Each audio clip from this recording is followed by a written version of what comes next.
J'ai payé un coach près de 20 000 euros. Voici mes notes privées et les quelques leçons business que je retiens. Alors oui, je sais, le montant est élevé et je sais que ça va faire cliquer. C'est d'ailleurs pour ça que je le précise. Mais ce n'est pas le plus important. Moi, je suis convaincu qu'on progresse en sollicitant les bons mentors au bon moment. Et je pense aussi que dans la vie, il n'y a rien, ou en tout cas pas grand-chose de plus important que de développer des compétences. Parce que les compétences déterminent l'activité ou le job qu'on va avoir, ce qui détermine l'argent qu'on va générer, ce qui détermine notre qualité de vie et également notre relation avec les autres et notre relation avec nous-mêmes. Donc c'est pour ça que dès que je fais face à des problématiques, j'essaie de me faire accompagner pour les résoudre. Avant de vous donner les leçons, je vous donne un peu de contexte sur mon business et sur pourquoi est-ce que j'ai sollicité ce coach à ce moment de mon parcours. C'est super important. On était à l'été 2023 et j'ai fait plusieurs constats dans mon activité. Je pense que j'arrivais à une forme de plateau de ce que je pouvais faire seul. Je ne savais plus sur quoi travailler en priorité. Je ne savais pas non plus les sujets sur lesquels je ne devais pas travailler. Les deux sont aussi importants l'un que l'autre. J'arrivais au moment de la fameuse phrase « je ne sais pas ce que je ne sais pas ». Donc j'avais du mal à voir ce qui me manquait, où était la prochaine étape. Et en plus de ça, au niveau personnel, j'ai toujours été assez frileux de me faire accompagner. Je ne l'ai jamais vraiment fait et je pense qu'il y avait un mélange d'ego, de fierté et un peu d'inconfort à l'idée d'investir sur moi-même, surtout des montants qui sont importants. Et donc, j'ai aussi vu cet investissement comme un moyen de travailler là-dessus, de travailler sur moi-même, ma relation à l'argent et de me libérer davantage par rapport à tous ces sujets. Vous savez, il y a cet adage de quand l'élève est prêt, le maître apparaît. Et en fait, c'est un peu ce qui s'est passé pour moi. Je me rappelle à l'époque, je scrollais sur Twitter, on était à l'été 2023 et je suis tombé sur le contenu d'un gars. J'ai trouvé ça passionnant, fascinant et exactement adapté au challenge que je rencontrais. En fait, il avait créé exactement le type de business que je voulais créer avec un super positionnement et en fait, il avait fait exactement ce que je voulais faire. Et je peux vous dire que moi, depuis maintenant 10 ans, j'ai consommé beaucoup de contenu sur l'entrepreneuriat, sur le business et le contenu de ce gars-là était sorti du lot. Et donc, ça m'avait vraiment attiré. Et j'aimais aussi la vibe globale de ce qu'il dégageait. Tête sur les épaules, pas du tout bullshit. Il avait un discours sain, réaliste et il n'y avait pas de promesses farfelues. Et d'ailleurs, je pense que c'est une première leçon si vous vendez de l'accompagnement en ligne. Vos clients ont besoin de s'identifier à vous. Et pareil, si vous vendez de la prestation, je pense que c'est pareil. Ils cherchent quelqu'un qui leur ressemble. Dans mon cas, je cherchais un coach qui me ressemble. Et donc moi, par exemple, je voulais surtout pas un coach cliché qui est à Dubaï ou je ne sais où et qui monte des voitures. Ça ne m'intéresse pas du tout. Et donc dans cette vidéo, je vous partage quelques leçons que j'ai prises de notre accompagnement. Je précise tout de suite, certains points vont peut-être vous sembler être des évidences, mais le truc, c'est que quand tu as la tête dans le guidon au quotidien, c'est super difficile de prendre du recul et utile d'avoir quelqu'un d'extérieur qui a fait ce que tu as fait et qui peut tout de suite t'orienter dans la bonne direction. Et l'autre point, c'est que tout est toujours très contextuel. Tout dépend toujours de la situation dans laquelle on va solliciter ce feedback. Et donc, avant d'arriver à ces conseils, il y a un gros travail de compréhension de sa situation, d'analyse de où est-ce qu'on en est, ce qu'on veut faire, ce qu'on a déjà fait, ce qui n'a pas marché. Donc évidemment, ne prenez pas ce que je vais vous dire au pied de la lettre. Le but, c'est d'ailleurs pas que vous appliquiez ce que je vous dis, mais c'est juste que je vous partage ce qui, moi, m'a semblé intéressant. Il y a des choses qui ne nous parleront pas, c'est normal. En tout cas, moi, sur le coup, ça a été utile, c'est des choses que j'ai gardées et donc que je trouvais ça intéressant de vous partager. Point numéro 1, savoir à quel jeu tu veux jouer. L'une des premières questions qu'il m'a posées quand on a commencé à travailler ensemble portait sur mes objectifs. Il me disait, Valentin, à quel point est-ce que tu veux croître ton business ? Quelle est ta target de chiffre d'affaires ? Quel est ton chiffre d'affaires que tu aimerais faire l'année prochaine ? Et question liée, à quel point tu as envie de charbonner et de cravacher sur les années qui viennent ? Et évidemment, toutes les questions sont liées. Si je lui avais répondu, alors moi je veux passer de 100 000 à 500 000 euros par an, c'est-à-dire multiplier mon chiffre d'affaires par 5, évidemment que ça implique de devoir s'enfermer pendant 2 ans, 3 ans, 4 ans pour y arriver et beaucoup bosser. Et donc, quand on a démarré, il a commencé par faire un gros diagnostic de mon business. Il a balayé toutes les fonctions importantes de mon entreprise et il m'a transmis des observations sur chacune d'entre elles avec une note sur 10. Donc ça, j'ai trouvé que c'était intéressant et ça a permis de poser des bases et d'identifier les points clés. Donc, je vous explique un peu où j'en étais. Donc, comme je vous disais, on était fin d'été 2023 et ma situation, c'est la suivante. Sur 2023, j'avais déjà fait un bon début de chiffre d'affaires. Ça allait être ma première année à 6 chiffres de CA, donc j'étais super content, c'était super positif. Mais avec un business ultra chaotique. C'est-à-dire que j'avais beaucoup de produits, j'avais beaucoup de complexité, j'avais des choses un peu partout, beaucoup de travail opérationnel, c'est-à-dire que je devrais délivrer beaucoup de choses et beaucoup d'opérations non récurrentes. Beaucoup d'opérations ou de lancements que je faisais en one shot et qu'après disparaissaient. Évidemment, ce n'est pas idéal. Et donc ce premier constat qu'on a fait ensemble a permis de comprendre 2 points pour moi. C'est que déjà, j'ai plein de bonnes bases positives parce que malgré cette complexité, il y a des trucs qui prennent. J'ai trouvé un market fit, j'ai une audience qui aime bien ce que je fais, j'ai des gens qui sont prêts à payer ce que je fais. Donc ça, c'était super positif. Mais de l'autre côté, il y a aussi beaucoup de travail et de pistes d'optimisation. Donc c'était super intéressant pour la collaboration. Et donc en fait, fort de ce constat-là qu'on a fait ensemble, à la question quel est ton objectif de chiffre d'affaires, moi j'ai répondu si l'année prochaine j'arrive à faire plus ou moins le même niveau de chiffre d'affaires, donc dépasser les 6 chiffres avec moins d'emmerdes, moins de prise de tête, je serai très content. Si le CA se développe au passage, c'est cool, mais ma priorité c'est surtout la simplification de l'activité. Et je lui disais aussi que pour l'instant j'aspire plutôt à avoir un business lifestyle et j'ai envie de pouvoir continuer à voyager 1 à 2 mois dans l'année en ralentissant le rythme plus ou moins quand je veux. Ça c'était ma réponse pour lui. Et donc le point là-dessus, peut-être s'il y a un truc, un élément actionnable pour vous, c'est d'être très au clair sur où est-ce que vous en êtes actuellement dans votre activité, quels sont les points forts, quelles sont les faiblesses de l'activité, quel est l'état du business, qu'est-ce qui serait pour vous une réussite réaliste sur 12 à 24 mois, quel est le type d'entreprise que vous voulez construire. Évidemment, ces éléments sont liés. Le chiffre d'affaires va aussi impliquer un type d'entreprise, un type de stratégie à mettre en place. Quel est le niveau d'effort que vous voulez mettre en face? Tout doit être cohérent. Et peut-être le truc pour aller plus loin, c'est quelle est la grosse problématique que vous voulez résoudre. Dans mon cas, comme je disais, c'était le chaos dans mon business.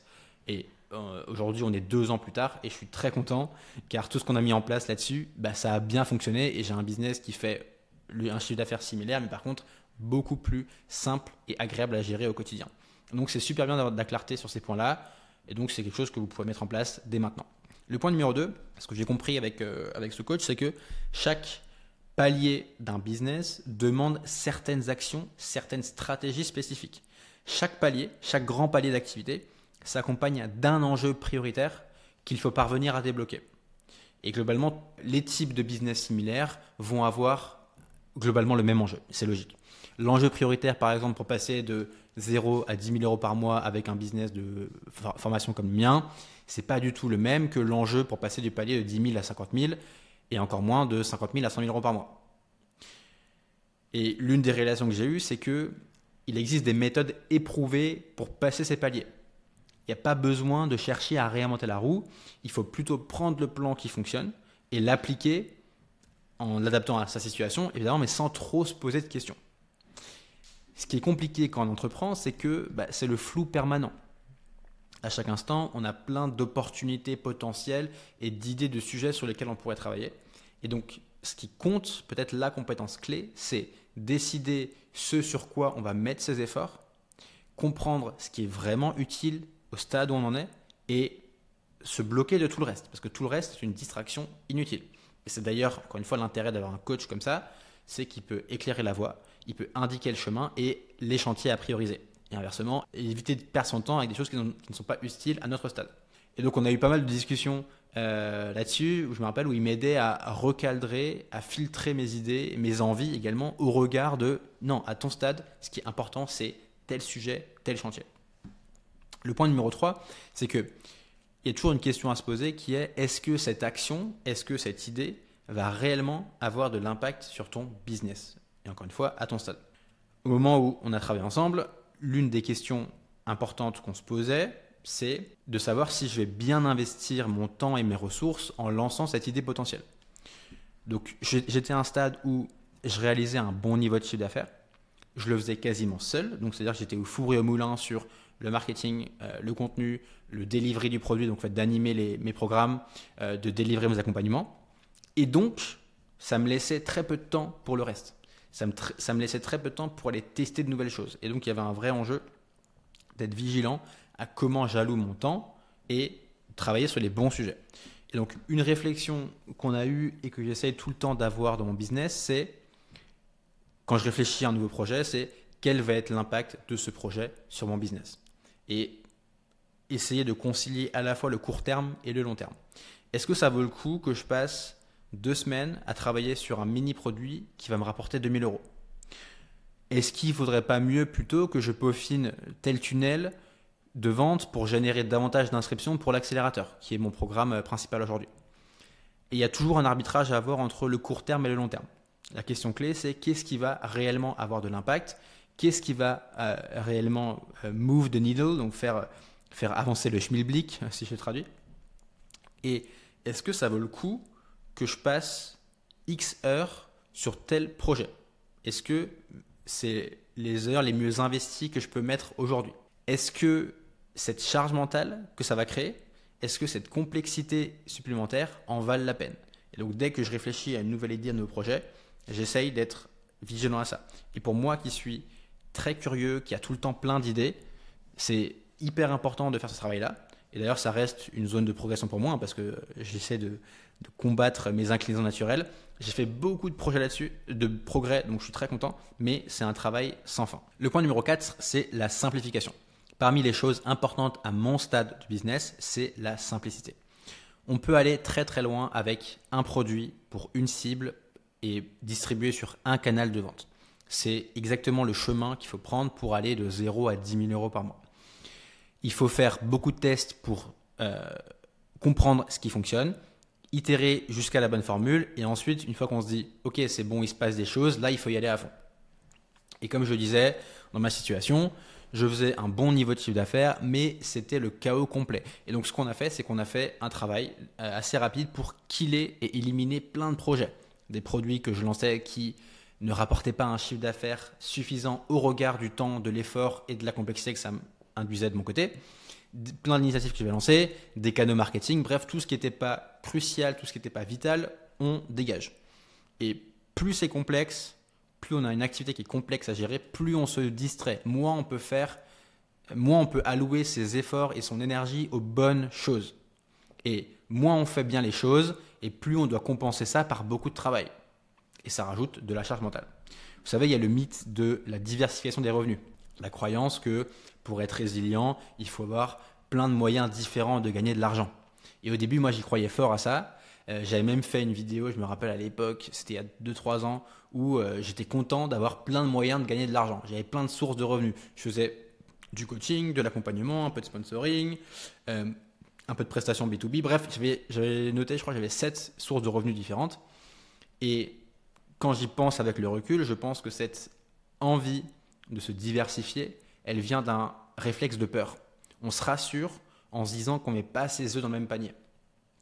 Mais c'est un piège et pour moi, c'est une réflexion qui doit venir plus tard. J'ai l'impression que c'est typiquement une réflexion qui doit venir une fois qu'on passe la barre, par exemple, des 50 000 euros par mois.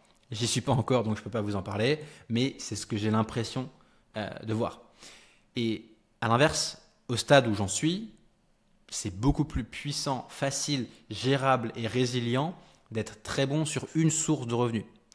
Parce qu'on va maîtriser profondément une manière de gagner de l'argent.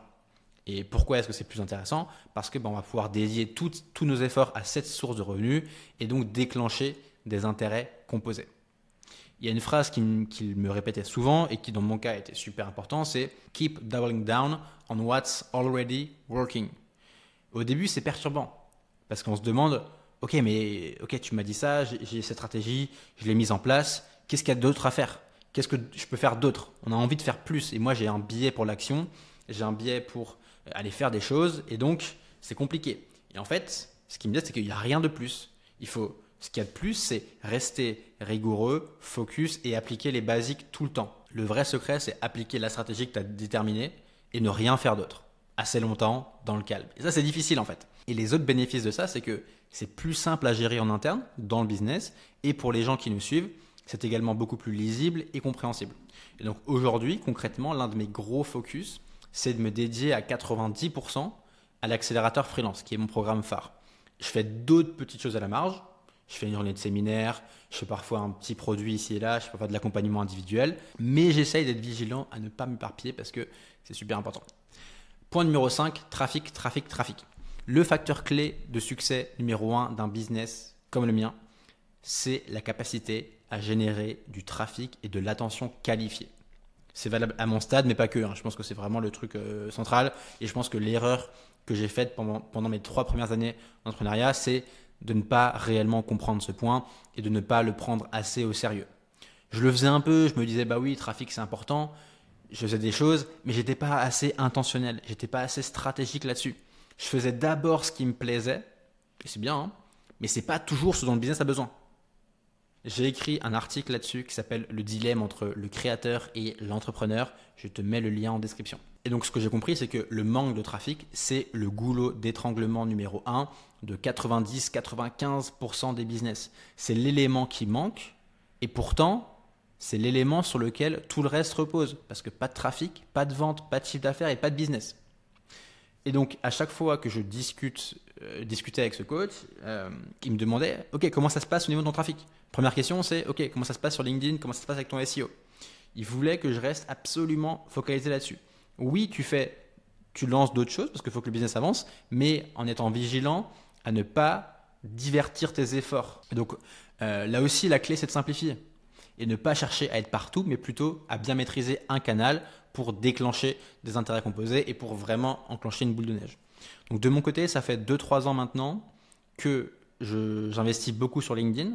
Je fais un post tous les jours depuis maintenant 3 ans. Je pense avoir atteint un bon niveau sur les sujets de freelancing en écriture. Donc ça, je suis content.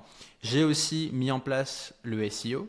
Là aussi, pareil, je commence à être bien placé sur pas mal de requêtes. Et donc, mon enjeu, c'est absolument continuer à être présent. Et récemment, j'ai fait le choix d'ajouter YouTube dans mon mix parce que je pense que la plateforme, c'est une bonne opportunité et j'y étais pas trop présent. Je pense que c'est complémentaire au reste et surtout, j'essaye également d'utiliser l'IA pour m'aider à bien maximiser ce que je fais et bien réutiliser tout le contenu que je crée. Donc, je suis monté en intensité là-dessus. Et vous le voyez, je combats mon envie d'être partout parce que tout m'intéresse. Et en fait, je pense que vu que j'ai rajouté YouTube, je mets un peu moins d'efforts sur le SEO, ce qui n'est pas forcément la bonne décision. Là, je me rends d'autant plus compte en faisant cette vidéo-là. Mais en tout cas, en termes d'efforts concrets, en termes d'input, moi, j'aime bien me dire, je ne contrôle pas les résultats, je ne contrôle pas l'output, je ne contrôle pas la performance du contenu. Par contre, ni ma génération de trafic. Par contre, je contrôle les inputs, je contrôle les efforts que je vais mettre dans cette tâche-là. Donc aujourd'hui, concrètement, j'ai un créneau de 2 heures tous les matins que je dédie à ma création de contenu et à mon marketing. Et je ne fais rien d'autre tant que ce créneau de 2 heures, je ne l'ai pas validé. Et donc quoi qu'il arrive, je suis rigoureux sur ces 2 heures. Et si je le fais, je sais que globalement, les choses vont dans la bonne direction. C'est un point aussi sur lequel j'insiste beaucoup. J'ai souvent des freelances qui viennent me dire « Ah bah tiens Valentin, moi aujourd'hui je suis assez bon sur la prestation de contenu. J'ai des clients qui tournent, je fais un bon chiffre d'affaires. Je commence à m'ennuyer et j'aimerais bien aller faire en plus des formations et des accompagnements. » Et donc là, je leur dis « Oui, mais attention, tu négliges la quantité de trafic et de visibilité qu'il faut pour réussir à en vivre. » Et je pourrais rajouter « Tu négliges les efforts de vente qui sont nécessaires à fournir. En fait, c'est tout le temps. Il faut tout le temps vendre, il faut tout le temps faire du trafic. C'est le gros inconvénient de ces business de formation d'accompagnement, c'est qu'il faut constamment faire rentrer des gens. Et ça, c'est extrêmement difficile et gourmand en énergie. Et c'est pour ça que 95% des gens qui lancent ces business-là se plantent. Dernier point lié à ce que je disais sur l'importance de prendre des bonnes décisions qui vont avoir de l'impact, c'est aujourd'hui, si j'ai le choix entre créer un nouveau produit ou travailler sur ma création de contenu pour générer du trafic, la bonne décision, la bonne option, c'est quasiment tout le temps le trafic, à mon stade. Parce que c'est ce qui va faire le plus avancer tout le reste du business. Point numéro 6, ne pas avoir peur d'investir. Si tu n'investis pas, tu ne grandis pas. Si tu veux que ton business se développe et atteigne des nouveaux niveaux de chiffre d'affaires, alors ça passe par des investissements à mettre en face. Quand on est soi-même son business, ça paraît difficile parce que tout est intriqué. L'argent qu'on génère, c'est notre salaire, c'est à la fois le chiffre d'affaires et tout est très lié. Mais quand on y réfléchit, toutes les entreprises du monde, quand elles veulent se développer, elles mettent en face des investissements. Et donc, il n'y a aucune raison que ce serait différent pour nous en tant que freelance ou en tant qu'entrepreneur. Et donc, personnellement, c'est quelque chose avec lequel j'étais pas très à l'aise pendant très longtemps. Je suis plutôt frileux et conservateur sur ces choses-là. Je suis plutôt sceptique de base. Mais en fait, ce n'est pas la bonne posture à avoir parce que quand je creuse, encore une fois, je me rends compte que je partais d'une posture de peur. Peur que ça ne marche pas, peur que ce ne soit pas rentable, peur que ça échoue, toutes les peurs liées à ça. Alors que je pense que c'est précisément l'attitude inverse qu'il faut adopter. Être sur l'offensive, tenter des paris, essayer des choses en acceptant que peut-être ça ne marchera pas. Et mieux encore, il faut essayer de voir les choses comme un jeu infini. Parce que dans tous les cas, on gagne. Soit mon projet fonctionne, et auquel cas super, je suis rémunéré, ça marche, je génère de l'argent. Soit le projet ne fonctionne pas, ou l'accompagnement ne fonctionne pas. Et auquel cas, j'aurais gagné des leçons et de l'apprentissage très précieux. Je sais que c'est quelque chose de bullshit, dev perso, parce que tout le monde en parle, et parce que c'est gnangnan, ah bah oui, dans tous les cas, tu gagnes, soit je gagne, soit j'apprends. Oui, mais en fait, c'est tellement vrai. Et quand on est animé par ce mindset au quotidien, ça change absolument tout dans notre business. Et je disais, cet investissement, ça a été une première marche importante pour moi. J'ai pu débloquer pas mal de choses dans mon rapport à l'argent. Et c'est drôle parce que d'ailleurs, ce coach, il m'a encouragé à continuer à beaucoup investir, notamment en cherchant des prestataires, en cherchant des gens qui pouvaient m'aider à faire plus de choses sur des points spécifiques. Et ça peut être soit des freelances, soit des agences, soit d'autres coachs. Il n'avait pas du tout la prétention de tout savoir, mais il me disait, ah bah tiens, tu as cet enjeu très spécifique, par exemple sur LinkedIn ou sur le SEO, va payer quelqu'un qui l'a déjà fait et qui pourra te faire aller 10 fois plus vite. Et donc, il ne faut pas hésiter à chercher de l'aide auprès de gens plus avancés qui ont déjà résolu le problème qu'on veut résoudre. Il me demandait tout le temps, qui a déjà craqué ce problème spécifique que tu traverses en ce moment. Et ce que j'ai compris, c'est que face à chaque situation, on a toujours deux choix. Soit je galère seul pendant 6 mois, pendant 12 mois, en espérant peut-être trouver la solution. Soit je vais payer quelqu'un quelques centaines d'euros, allez, peut-être 1000, 2000 euros au maximum, pour qu'il mette tout de suite sur la bonne direction et qui t'évite de perdre 6 mois, 12 mois. Et en fait, oui, tu payes de l'argent upfront initialement, mais en fait, tu vas en gagner tellement plus derrière que c'est tout le temps, quasiment tout le temps la bonne décision en fait. Et quand tu galères 6 mois, en fait, tu perds de l'argent. Et donc ça, ce conseil, voilà, je l'ai plutôt appliqué. Et du coup, il y a des moments où j'ai eu des petits coups de flip, où je me disais, oulala, mais en fait, là en ce moment, j'ai investi toute ma marge. Toute ma marge, je l'ai réinvestie. Mais voilà, posture de peur, toujours se rassurer qu'on investit parce qu'on veut transformer 1 en 2 ou 2 en 4. Et en écrivant ça, et en vous le partageant, je me rends compte qu'il y a 2 pensées qui sont en conflit dans ma tête. Pensée numéro 1, j'ai envie de vous dire, c'est important de bien mettre le curseur malgré tout et de ne pas tout investir pour garder un matelas de sécurité. Évidemment, c'est la bonne option raisonnable et c'est globalement ce que j'essaie de faire malgré tout. Mais si j'avais pas peur, parce que ça c'est une réflexion de peur, j'ai peur que ça marche pas, etc. Donc je me protège. Mais si j'étais sans peur et si j'investissais 100% de mes revenus, si 100% de ce que je gagnais, je le réinvestissais dans des coachings, des accompagnements, des gens qui vont me permettre d'aller plus loin, je pense que j'irais encore 10 fois plus vite et que mon potentiel de gain serait beaucoup plus élevé. Et bon, c'est pas évident et il faut aussi faire ce avec quoi on est à l'aise. Point numéro 7, augmente tes prix. Alors, ici, on touche encore à la relation à l'argent, donc c'est pas évident. Mais dès le départ, il a tout de suite identifié que, ok, tes prix sont pas assez élevés, mes prix sont pas assez élevés. Et au début, j'étais un peu réfractaire là-dessus parce que j'avais l'impression d'être déjà cher et de ne pas pouvoir les monter. Mais petit à petit, je me suis un peu fait violence. Je les ai augmentés, je les ai montés mes prix et j'ai vu qu'il avait raison. D'ailleurs, aujourd'hui encore, il me dit que je suis pas assez cher. Et d'ailleurs, d'autres amis entrepreneurs me disent pareil. Valentin, t'es pas assez cher. Et je le vois aussi sur le marché. Je vois que pour un niveau d'accompagnement similaire à ce que moi je donne, d'autres facturent le double de moi. Donc je pense que j'ai encore une marge, mais c'est pas évident parce que le prix, c'est une question d'habitude. C'est une question de ce à quoi on a été habitué et de ce à quoi on est dans le confort. Quand tu vends à 1000, tu te dis que le bon prix c'est 1000. Mais quand 6 mois plus tard, moi je l'ai vu avec moi, quand tu passes ton prix à 2000 et tu vois que ça passe, que les gens ils bloquent pas, en fait 2000 ça devient ta nouvelle norme. Ça devient le nouveau chiffre auquel toi tu es habitué. Et quand tu repenses au fait que tu facturais 1000 il y a 6 mois, tu te dis oh là là, mais c'était pas du tout assez cher. Et donc, ce que je me suis rendu compte avec le prix, et c'est moi-même un conseil que je donne à tous les freelances que j'accompagne, c'est que quand tu augmentes ton prix, tu attires des meilleurs clients. C'est très contre-intuitif à comprendre, mais tu attires des gens qui vont davantage valoriser ce que tu fais et qui vont davantage être prêts à investir dans ce que tu fais et qui vont être plus sérieux. Et d'ailleurs, mon coach me le disait, en termes de type de business que tu construis, il vaut mieux servir moins de clients qui te payent plus cher que l'inverse. Parce que ces clients qui te payent plus cher, tu en auras moins et donc tu pourras passer plus de temps avec eux. tu pourras fournir une prestation de meilleure qualité et donc les rendre d'autant plus satisfaits pour déclencher derrière du bouche à oreille. Donc aujourd'hui, voilà, enfin c'était déjà le cas avant, mais j'ai un business qui repose sur le high ticket, c'est-à-dire des tarifs qui sont globalement assez élevés, hein. C'était déjà le cas avant, mais j'intensifie mes efforts là-dessus. Et concernant donc l'inverse, donc qui est le low ticket, donc c'est vendre, faire du volume avec des prix pas très chers.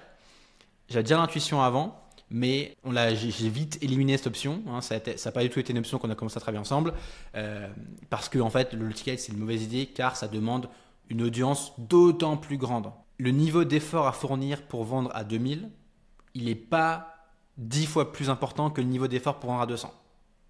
C'est même quasiment le même niveau d'effort. Donc c'est même plus simple de vendre à 2000. Et à un moment, je me rappelle, il y a eu la hype Justin Welsh sur LinkedIn et sur les réseaux, où tout le monde cherchait à faire comme lui, donc vendre des produits à 200, 300 euros. Sauf qu'en fait, il faut une énorme audience pour vivre et que tout le monde s'est cassé les dents là-dessus sur le marché francophone qui est trop petit en fait. C'est trop difficile. Voilà, donc petit message, si vous voulez travailler avec moi, ne tardez pas car tout le monde me pousse à augmenter mes tarifs. On arrive au bout de cette vidéo. Est-ce que je regrette d'avoir investi autant? Absolument pas.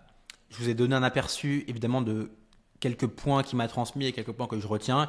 Il y a eu évidemment 1000 autres choses plus contextuelles qui auraient été difficiles à expliquer en vidéo. Donc je vous encourage tous à vous faire accompagner. Franchement, c'est une super décision et c'est un super exercice de progression personnelle. Et le dernier point que je retiens, c'est l'importance également d'avoir un partenaire de ping-pong d'idées. Avoir quelqu'un que vous payez et à qui vous pouvez envoyer vos idées pour avoir un retour éclairé. C'est super précieux et dans mon cas, avec mon profil, ça m'a aidé à me canaliser beaucoup. J'espère que cette vidéo vous a plu. En description, je vous mets une ressource en supplémentaire. C'est une masterclass sur les 3 piliers des copywriters et des rédacteurs à succès. Je réponds notamment à une question que tout le monde se pose, à savoir pourquoi est-ce que certains freelances galèrent et se payent à peine le SMIC avec leur activité, tandis que d'autres génèrent des chiffres d'affaires qui dépassent le plafond de la micro-entreprise.